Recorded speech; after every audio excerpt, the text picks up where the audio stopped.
So yeah, Franz Wagner is officially right in the Rookie of the Year hunt. It's a loaded field with him, Mobley, Scotty Barnes, Cade, Josh Giddey, and Chris Duarte aren't too far away. He went off against the Bucks, and he's had a lot of big scoring games lately. The wildest thing with Franz is his inside scoring lately. I looked up the shot chart for his last 7 games. Why 7? I don't know. But he's averaging about 8 shots a game in the restricted area. Over that stretch, his free throw attempts have also been going up as well, and I'm a sucker for free throw attempts.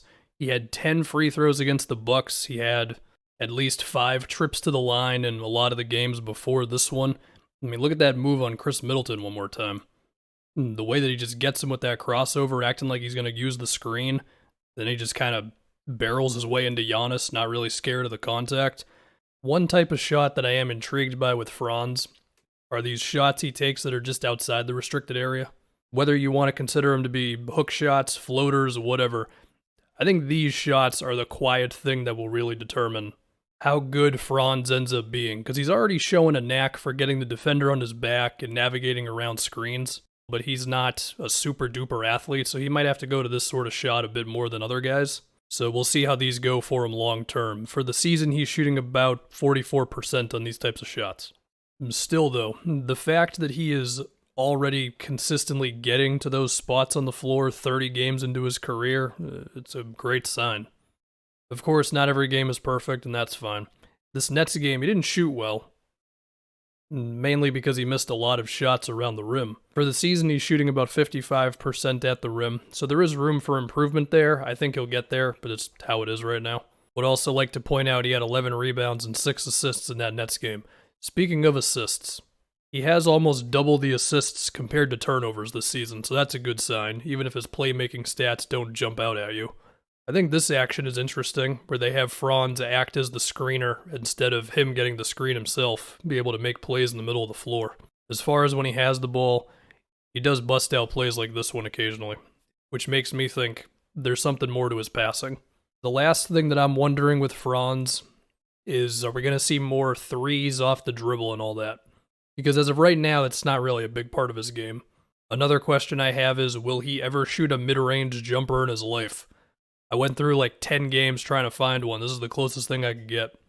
You know, I love the fact that he attacks the basket so much, but it wouldn't hurt him to have a nice 15-foot pull-up. Scouts were excited about Franz's versatility potential on defense. On that one, he blocked Brandon Ingram. Here, he stays with Josh Hart, forces the pass out. The shot ends up going in, but I like a lot of his stuff here, where he tags Jackson Hayes on the roll, and the closeout to Garrett Temple's not bad. He still makes the shot. This one was awesome, where Hernan Gomez thought he had a dunk, and then Franz just rotated over to him and blocked him. The Magic defenders were not on the same page here, but Franz ends up closing out to Josh Hart. Here's one more for you. Does an okay job getting around the screen. Not a bad contest on Devontae Graham. What the hell happened in this Celtics game, man?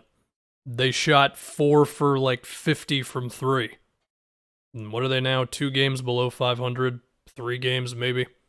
The Celtics are in the awkward boat of they need a trade, but they also don't have great trade assets. Unless they want to just move a whole bunch of draft picks. Check out the Grizzlies' defense against the Lakers. They bring 2 to Malik Monk. He's overwhelmed. Desmond Bane blocks off Malik Monk, which means it's got to be Russ. This is what happens when you have a non-shooter standing in the corner. Steven Adams just completely ignores him. Stanley Johnson's there, wide open. Tyus Jones is kind of defending both of them. Kyle Anderson on Russell Westbrook. Adams rotates. There's just a lot of bodies you got to score through. Steven Adams does pretty much the same thing again. Clogs the paint, dares Talen Horton-Tucker to beat him from outside.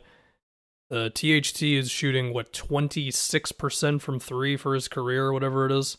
Here's the missed layup that set Lakers Twitter on fire. Tyus Jones had 4 assists in the fourth quarter. This is a great bounce pass to Brandon Clark off the screen. Saddiq Bey has been going nuts lately. He's had a number of 20-point games. The Pistons were asking him to do more with the ball this year, and I think for a lot of the season it wasn't going too hot.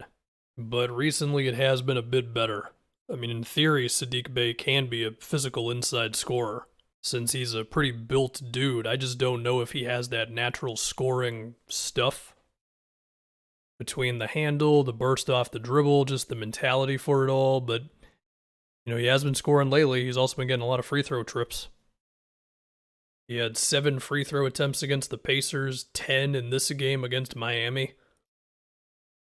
The Pistons are very bad, but if this run from Saddiq is even a little real, on top of everything Cade does for you and the potential of getting a return for Jeremy Grant if they want to move him, and there's going to be the lottery pick this year, and they're probably going to need a couple of lottery picks to hit, let's be honest, but it's what you like to see, even if, again, they're very bad right now.